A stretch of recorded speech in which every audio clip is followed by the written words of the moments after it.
The warning lights on the bridge of the Zephyrian ship, Harmony's Edge, blinked red as the sensors picked up something unusual. Captain HFY straightened his tall, thin frame and looked at the main screen with his large, dark eyes. His pale blue skin took on a worried shade of green around the edges. "Report," he said in his careful, measured voice. "Unknown vessel detected, Captain," said Officer Nixtal from her station. Her long fingers danced over the control panel as she gathered information. "Small craft, primitive design. It appears to be drifting without power." Captain HFY clicked his tongue twice, a sign of concern among his people.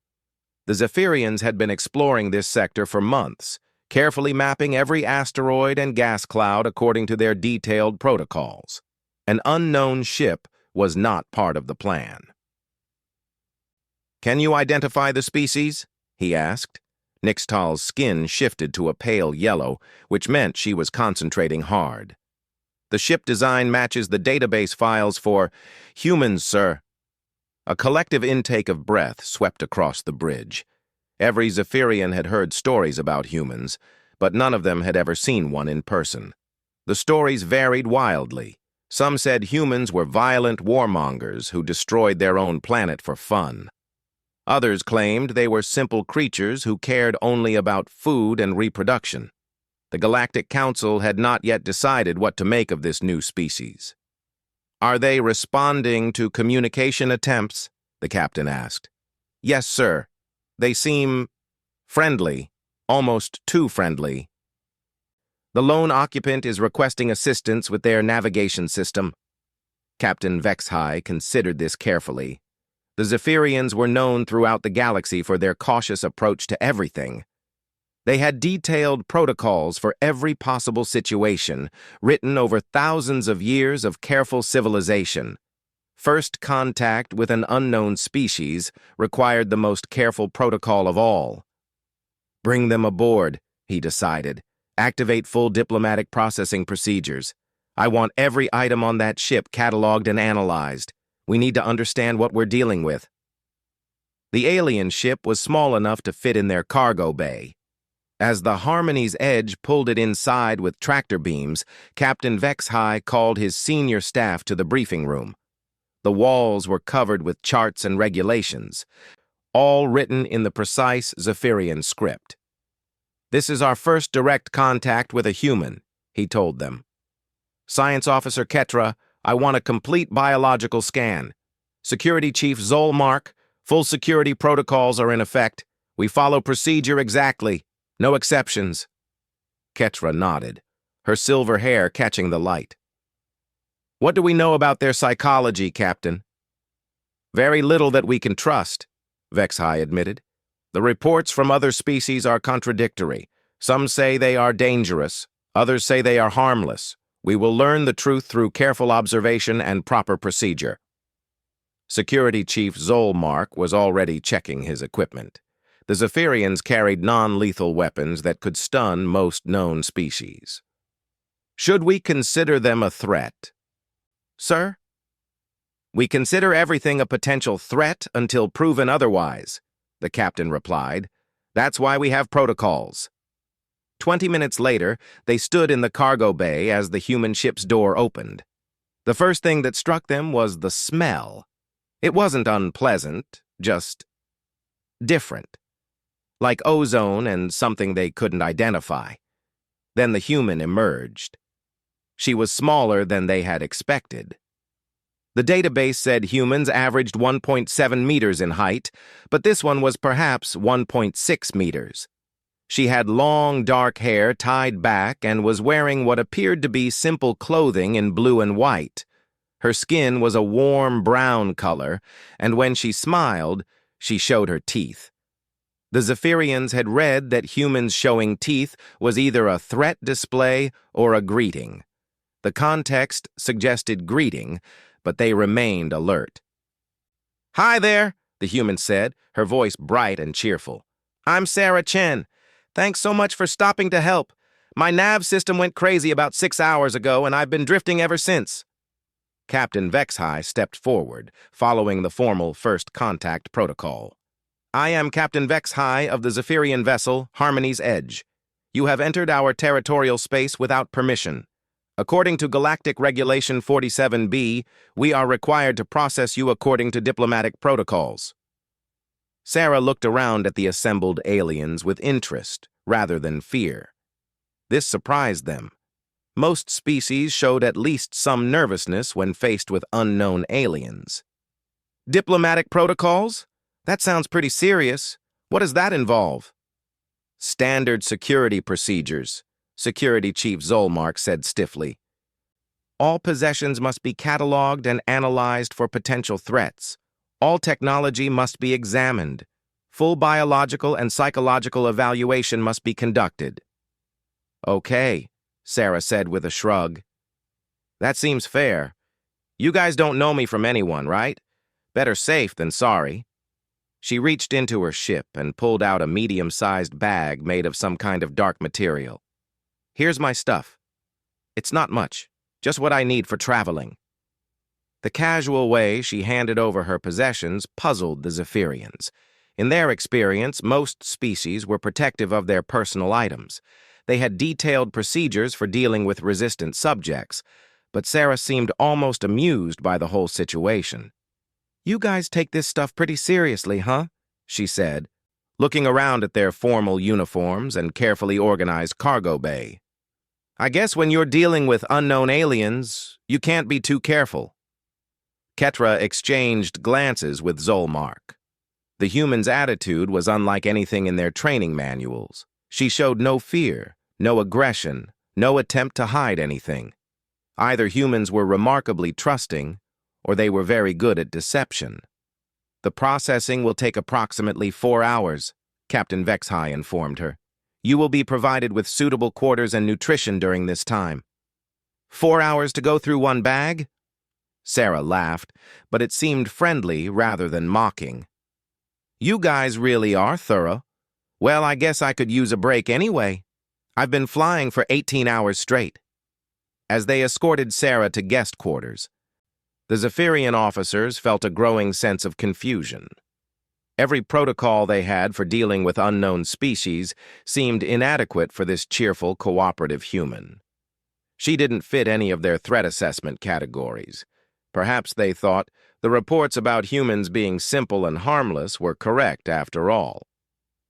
Science Officer Ketra spread a clean white cloth on the examination table in the ship's analysis lab.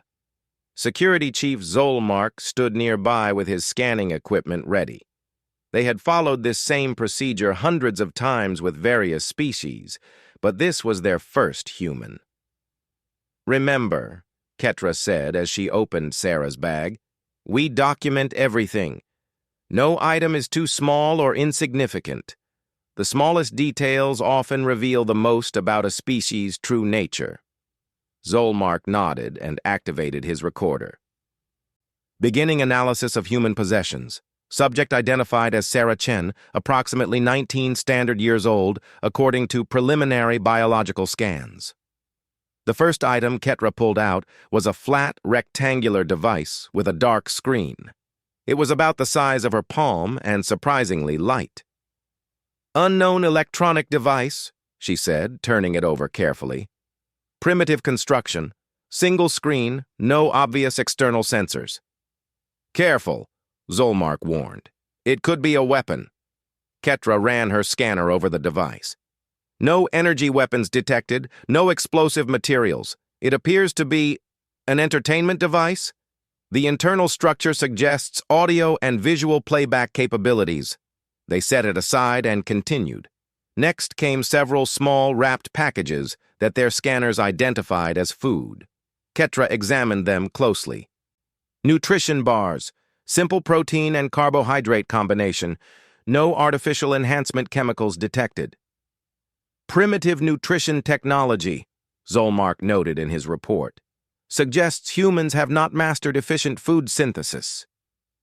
The next items were small bottles and tubes that puzzled them at first. Their chemical analysis revealed them to be cleaning agents, but not for equipment or weapons. They were designed for biological use.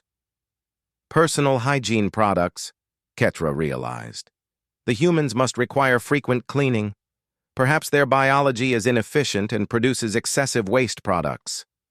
Zolmark's skin took on a slightly disgusted green tint. How often do you think they need to clean themselves? Based on the quantity of supplies, possibly daily, Ketra replied. Their homeworld must be quite contaminated if they require such frequent maintenance. They found more evidence of what they considered human simplicity. There were several pieces of fabric that appeared to be clothing, simple coverings in blue and other colors. The material was soft, but seemed to serve no protective function. Decorative fabric coverings, Zolmark recorded. No armor plating, no environmental protection, no integrated technology, purely aesthetic purpose. It confirms the reports about human vanity, Ketra agreed. They prioritize appearance over function. The most interesting discovery was a collection of books. Not electronic files, but actual physical books made of processed plant matter with symbols printed on them. Ketra handled them carefully, as if they were ancient artifacts. Physical information storage, she mused. How inefficient. These 3 books could contain the same information as a single data crystal 1/10 this size. But when she scanned the contents, her expression changed. Zolmark, look at this. The subject matter is xenobiology. Xenobiology? He moved closer to examine the scanner readings. These are scientific texts about alien life forms.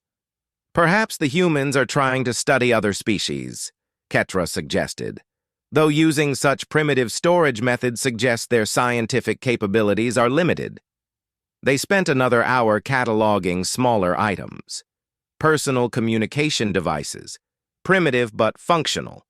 Some kind of monetary tokens, actual physical currency rather than digital credits. A few items they couldn't identify, but that seemed harmless enough. What's your assessment so far?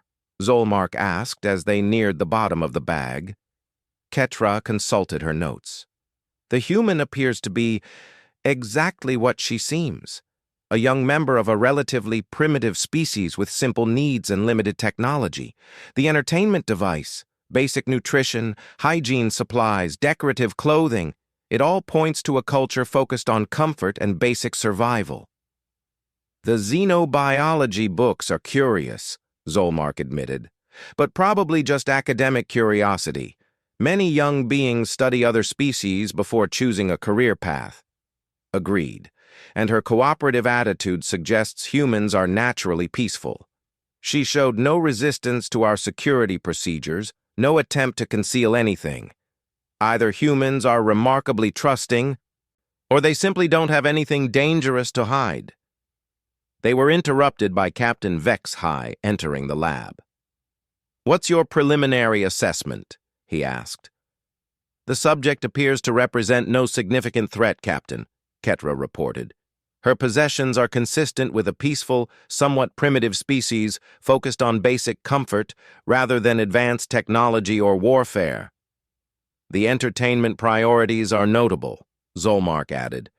Humans seem to value leisure and appearance over efficiency or protection. Their risk assessment capabilities appear limited. Captain Vex-High examined some of the items they had cataloged. These fabric coverings are remarkably thin. How do they survive in hostile environments? Perhaps their homeworld is unusually safe, Ketra suggested. A species that develops such casual attitudes toward protection must come from a very stable environment. Or they simply haven't encountered real danger yet, the captain mused. The galaxy has many threats they may not be prepared for. Just then, the lab's communication system activated. It was Officer Nixtal from the bridge. Captain, the human is asking if she can speak with the analysis team. She says she wants to answer any questions about her possessions. The 3 Zephyrians exchanged glances. Most species preferred to let the analysis proceed without interference. The human's eagerness to help was either refreshing honesty or concerning naivety. Send her down, Captain Vexhai decided. Perhaps direct questioning will reveal more than material analysis. A few minutes later, Sarah entered the lab.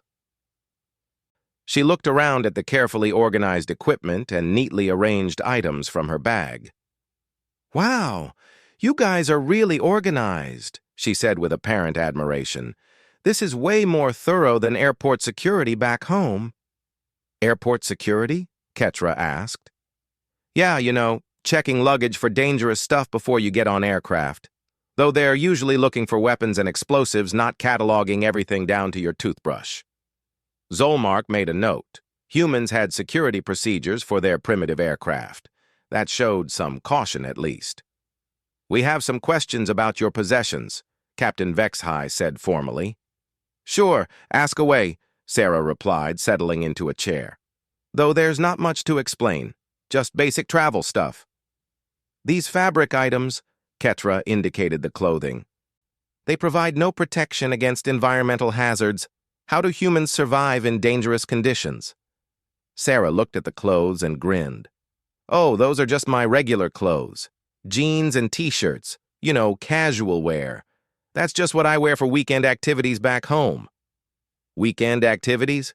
Zolmark asked. "Yeah, fun stuff when you're not working or studying." The Zephyrians made more notes. Humans had enough leisure time to require special clothing just for entertainment. Their society must be remarkably safe and stable. Zolmark reached the bottom of Sarah's bag and felt something unusual. Instead of loose items, his fingers found what seemed to be a carefully wrapped package. It was heavier than expected and wrapped in some kind of protective material. "There's one more item," he announced, lifting it out carefully. The package was about the size of a small pillow, wrapped in silvery material that felt strange under his fingertips. "What is it?" Ketra asked, moving closer with her scanner ready. "I'm not sure," Zolmark replied. He looked at Sarah, who was watching with interest. "What is this item?" Sarah glanced at the wrapped bundle and her expression brightened. "Oh, that's just my wingsuit gear. I almost forgot I packed it." The Zephyrians exchanged confused glances. "Wingsuit gear?" Captain Vexhai repeated carefully. "Yeah, for wingsuit flying. I was planning to hit the thermal rifts on Kepler 442b after my research trip. I heard they have some amazing updrafts there." None of the aliens had any idea what Sarah was talking about, but they nodded as if they understood.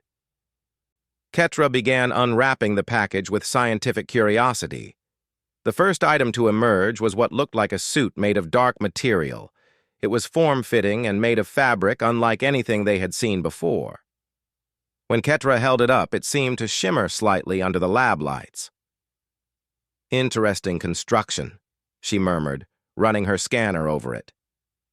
"The material is unusual." Zolmark frowned at his scanner readings. "The density is wrong. This isn't normal clothing material." "What do you mean?" Captain Vexhai asked. "It's showing resistance properties. Impact resistance, heat resistance, pressure resistance. But it's still flexible like fabric." Sarah watched them examine her suit with growing amusement.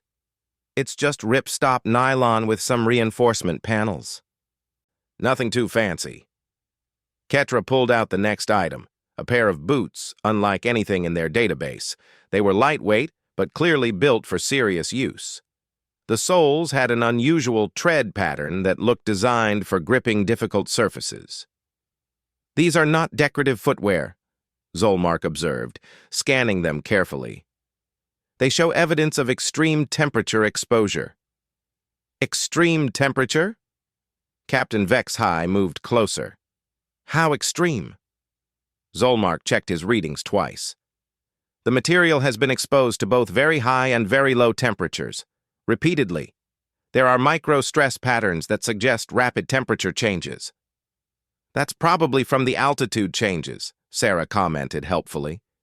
"You know how it gets cold up high and warm down low." The aliens stared at her. "Up high?" Ketra asked weakly. "Yeah, when you're flying through different altitudes, Temperature changes pretty fast. Next came a pair of thin gloves with textured fingertips. The scanner revealed them to be much more complex than they appeared. They contained sensors and what looked like small grip enhancement systems. Why would gloves need sensor arrays? Zolmark wondered aloud. For altitude and wind speed readings, Sarah explained casually. Plus, they help you feel the airflow better when you're maneuvering. The word maneuvering sent a chill through the three Zephyrians. Their species never maneuvered through anything more dangerous than carefully controlled spacecraft corridors. But it was the helmet that really began to worry them. At first glance, it looked like a simple head covering with a clear visor. But when Ketra scanned it, the readings made her mandibles click nervously. "This contains a complete life support system," she announced, her voice slightly higher than usual. "Oxygen reserves, pressure regulation, communication arrays, and impact protection rated for velocities I don't want to think about." Impact protection? Captain Vexhigh's skin began to show stress patterns of pale green. "What kind of impacts?" Zolmark was examining the helmet more closely. "The design suggests protection against high-velocity collisions with atmospheric particles." Atmospheric particles? The captain's voice was getting strained. "Air molecules," Zolmark clarified. "At very high speeds." Sarah nodded enthusiastically. "Yeah, you need good protection when you're moving fast through thick atmosphere. Bugs hurt at 200 kilometers per hour. The lab went completely silent. Even the hum of the scanning equipment seemed to fade. 3 pairs of large alien eyes stared at the cheerful human girl. 200 kilometers per hour? Ketra whispered. "Well, that's cruising speed," Sarah said. "You can get faster in a good dive, but that's when it starts getting dangerous." Captain Vexhigh had to sit down. "Dangerous?" The final item in the package was a harness system with multiple straps and attachment points. It was clearly designed to secure someone inside the suit, but the engineering was complex beyond anything they expected from human technology. "This harness," Zolmark said slowly, "shows stress patterns consistent with repeated high-force impacts." "Yeah, landing can be pretty rough if you don't hit your target zone right," Sarah agreed. "That's why you need good gear." Ketra was running continuous scans now, and each reading made her more confused and concerned. "Sarah," she said carefully, "what exactly is wingsuit flying?" "Oh, it's awesome!" Sarah's face lit up with enthusiasm. "You jump off really high places and fly through the air using the suit. The fabric between your arms and legs gives you lift, so you can glide for long distances. It's like being a bird." "Jump off high places?" Captain Vexhigh asked faintly. "Yeah, mountains, cliffs, aircraft, space stations, anything high enough to give you good flight time. The higher the better, really." "Space stations?" Zolmark's voice was barely a whisper. "Sure. Though you have to be careful about orbital mechanics and atmospheric entry angles. Don't want to burn up on re-entry." The 3 Zephyrians looked at each other in growing horror. Their species had safety protocols for everything. They wore protective gear to walk down hallways. They had emergency procedures for sitting in chairs. The idea of voluntarily jumping from high places was beyond their comprehension. "But why?" Ketra asked, her scientific mind struggling to understand. "What is the purpose?" Sarah looked at them as if the answer should be obvious. "Because it's fun. There's nothing like flying through a mountain valley at 150 kilometers per hour, dodging rock formations. It's the ultimate rush." "Rush?" Captain Vexhigh repeated weakly. "You know, adrenaline high. The thrill of speed and danger. Makes you feel really alive." The word danger hung in the air like a toxic cloud. These aliens had spent their entire civilization avoiding danger. They had protocols to minimize the risk of paper cuts. And here was this cheerful human girl talking about seeking out danger for entertainment. The gear must be ceremonial, Zolmark said desperately, symbolic of some kind of cultural mythology. Oh no, Sarah laughed. I use this stuff all the time. Every weekend if the weather's good. I've logged over 200 jumps in the last 2 years. 200 jumps, Ketra repeated numbly. Yeah, I'm still pretty new to it. My instructor has over 5,000 jumps. He's been doing it for 20 years. The implications of what Sarah was saying began to sink in. This wasn't one crazy human. This was an entire culture that considered hurling themselves off cliffs to be normal recreational activity. Captain Vexahai's hands trembled as he activated the ship's main computer. Computer, search all databases for human recreational activity called wingsuit flying. The computer's calm voice filled the lab. Searching. Data found. Displaying comprehensive analysis of human wingsuit flying. The main screen lit up with information that made all 3 Zephyrians step backward instinctively. Charts, graphs, and video files appeared showing humans in dark suits leaping from impossible heights.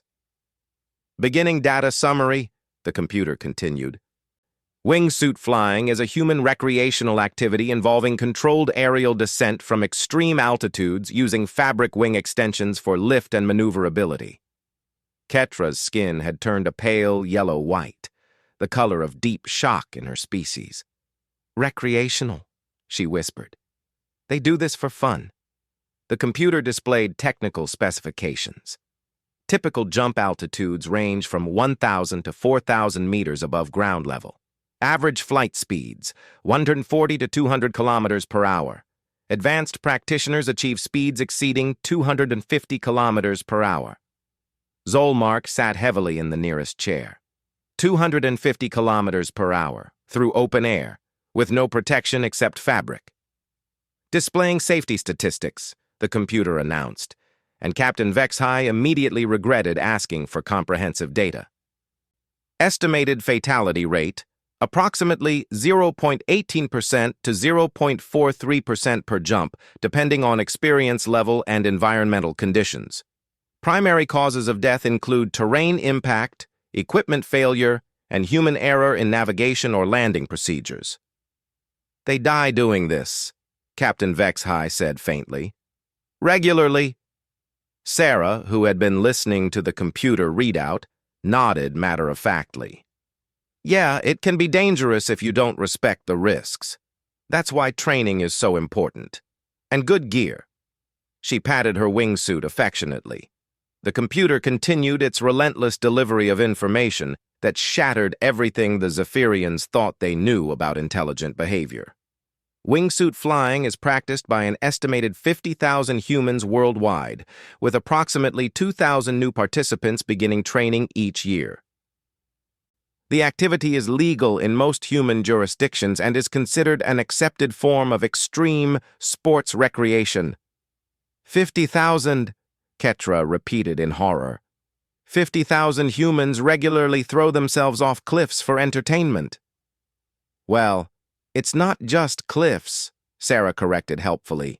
Helicopters, hot air balloons, aircraft, bridges, anything high enough works. Though cliffs and mountains are the most popular because you get the best scenery. The computer began displaying video files. The Zephyrians watched in mounting terror as small figures in dark suits leaped from aircraft and mountain peaks, diving through the air at incredible speeds. The camera footage from the jumpers' perspective showed landscapes rushing past at sickening velocity. This footage shows a typical wingsuit flight through the Swiss Alps, the computer narrated. The participant achieves speeds of 180 kilometers per hour while navigating between rock formations with clearances as narrow as 10 meters. Zolmark made a choking sound. 10 meters clearance at 180 kilometers per hour? That's actually pretty conservative, Sarah commented. Some of the really good pilots can thread gaps half that size. There's this one guy who flies through a cave system in the French Alps. The cave mouth is only about 3 meters wide. Captain Vexahai's uniform was now soaked with stress perspiration. But why? He asked desperately. What possible reason could a species have for engaging in such behavior? Sarah looked thoughtful. Well, it's hard to explain if you've never done it. There's something about flying that just calls to you, you know? The freedom, the speed, the way everything else in your life just disappears when you're focused on the flight. And the adrenaline is incredible. Adrenaline, Ketra said weakly. The stress hormone. Yeah, the rush you get from the danger makes you feel so alive. It's addictive, really. Once you've experienced that kind of freedom, normal life feels kind of bland. The computer continued displaying statistics. Related human extreme sports include base jumping, free climbing, solo mountain climbing, deep cave diving, storm chasing, volcano boarding, and proximity flying. Estimated total participants in high-risk recreational activities, 12.7 million humans. 12 million?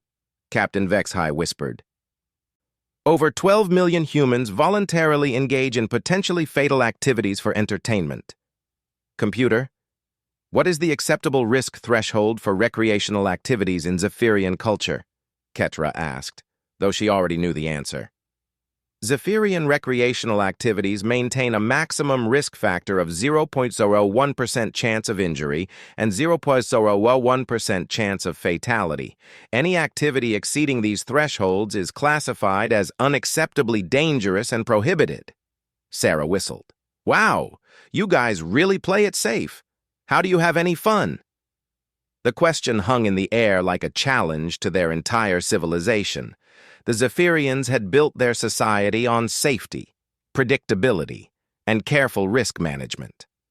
The idea that another intelligent species would actively seek out danger for pleasure was beyond their comprehension.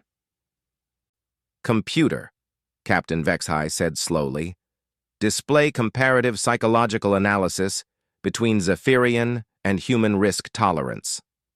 New charts appeared on the screen. The difference was staggering. Where Zephyrian culture showed a flat line of risk avoidance, human culture showed a complex spectrum of risk-seeking behavior that peaked at levels the computer marked as psychologically incomprehensible.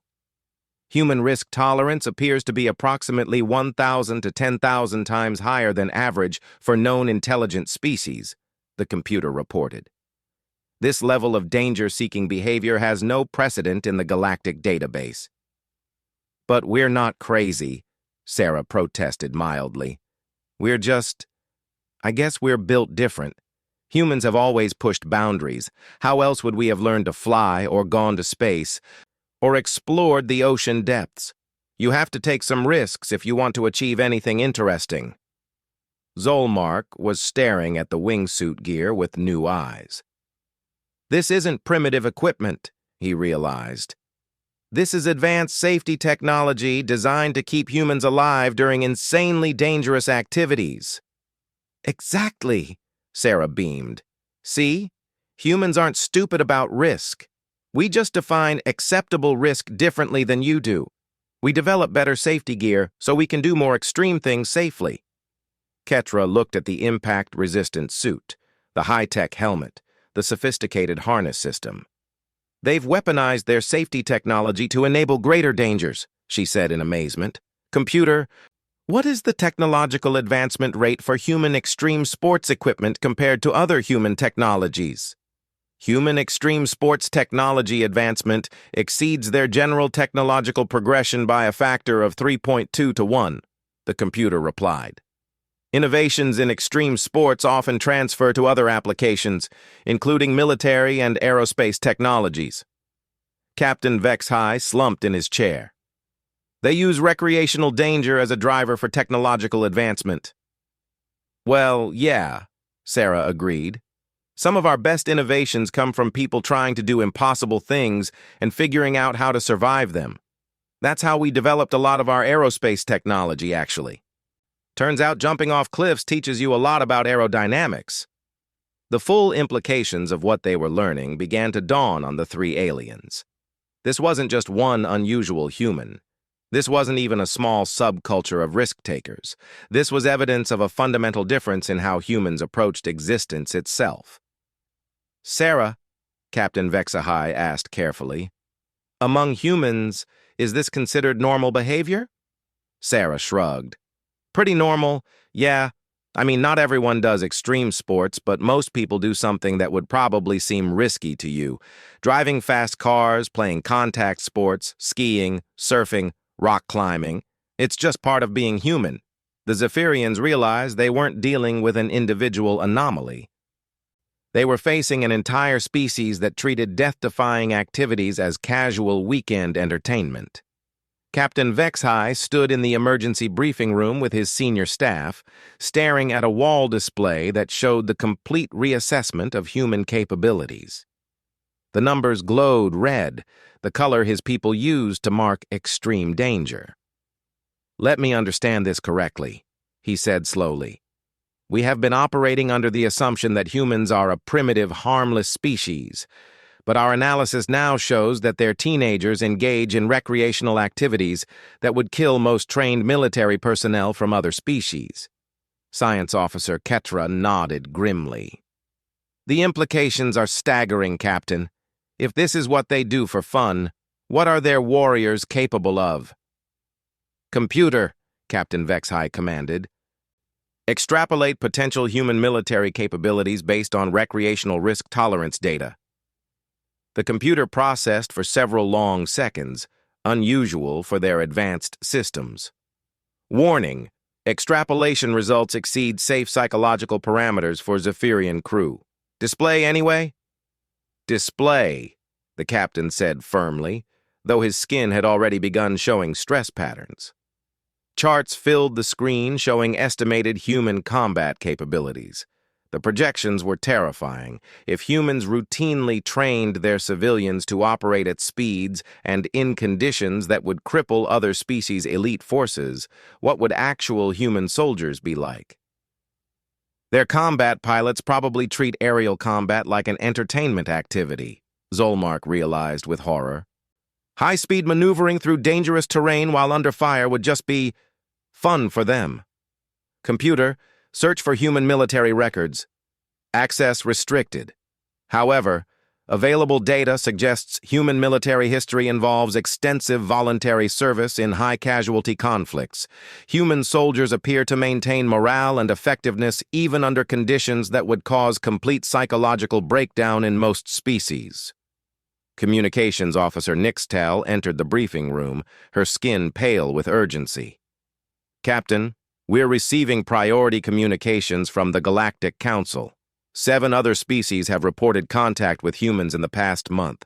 They're all requesting immediate reassessment of human threat levels. What kind of encounters? Captain Vexhai asked. Varied, sir. The Crystalline Collective encountered a human rock climber who was ascending their sacred mountain using only his natural limbs. The Valdorians met a human surfer who was riding plasma waves in their solar storm system. The Tentacled Federation found humans scuba diving in their deepest ocean trenches, places their own people cannot survive even with protective equipment. Ketra was rapidly taking notes. Every contact reveals the same pattern. Humans engaging in activities that should be impossible for their biology. There's more, sir, Nixtal continued. The Aquatic Council reports that humans were swimming with sharks in their most dangerous predator preserves. The humans seemed to think the sharks were cute. Captain Vexhai had to sit down again. Cute. They find apex predators cute. And, sir, the shark encounter wasn't an accident. The humans traveled specifically to swim with the most dangerous predators they could find. They called it cage diving, though many chose not to use the protective cages. Zolmark was reviewing their earlier assessment reports. We classified them as harmless because they seemed cooperative and friendly. We interpreted their casual attitude as evidence of naivety. But it wasn't naivety, Ketra realized. It was confidence. They weren't afraid of us because... Why would they be? We're probably not even dangerous by human standards. The implications kept multiplying. Captain Vexhai pulled up the original first contact protocols. Computer, analyze our security procedures. Could they effectively contain a human if one chose to be hostile? The answer came back almost immediately. Negative. Human physical capabilities combined with observed risk tolerance exceed containment parameters by significant margins. Recommendation, immediate protocol revision. They were never our prisoners, Zolmark said quietly. Sarah was humoring us. She went along with our procedures because she found them amusing, not because she had to. Captain Vexhai activated the ship-wide communication system. All department heads to the bridge immediately. We have a situation.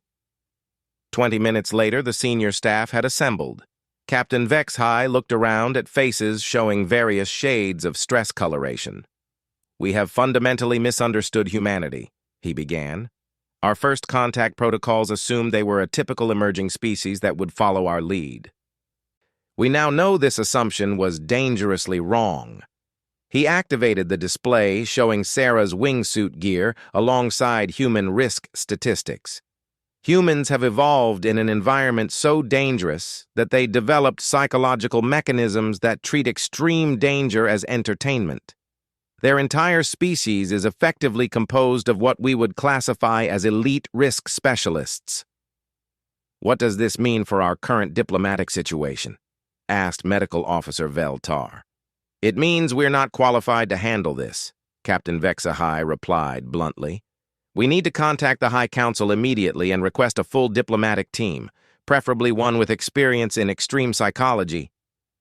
Should we consider humans a threat? Zolmark asked. Captain Vexhai considered this carefully. Not necessarily hostile, but unpredictable. A species that makes life-or-death decisions based on fun factors operates by psychological rules we don't understand. We can't predict their responses to standard diplomatic situations. Just then, the communication system activated. Sarah's cheerful voice came through clearly. Hey, is everything okay up there? I heard a lot of running around. Do you guys need any help with anything? The entire bridge crew fell silent. Even now, knowing what they knew about human capabilities, her offer to help seemed genuine and friendly. Captain Vexhai activated the reply system. Thank you, Sarah. We're just updating our procedures based on new information. Cool! Hey, I was wondering, could I get a tour of your ship? I'm really interested in alien technology, and maybe you could show me some videos of your homeworld? I bet you guys have some amazing landscapes for flying. The bridge crew exchanged alarmed glances. She wanted to scout their technology and survey their planet for potential wingsuit jumping locations. Perhaps when we reach a starbase? Captain Vexahai replied diplomatically. No problem. Oh, and I wanted to thank you guys again for the help with my nav system. You've been super friendly. Most humans I know would love to meet aliens like you. You seem really nice and safe. The word safe hung in the air like a challenge.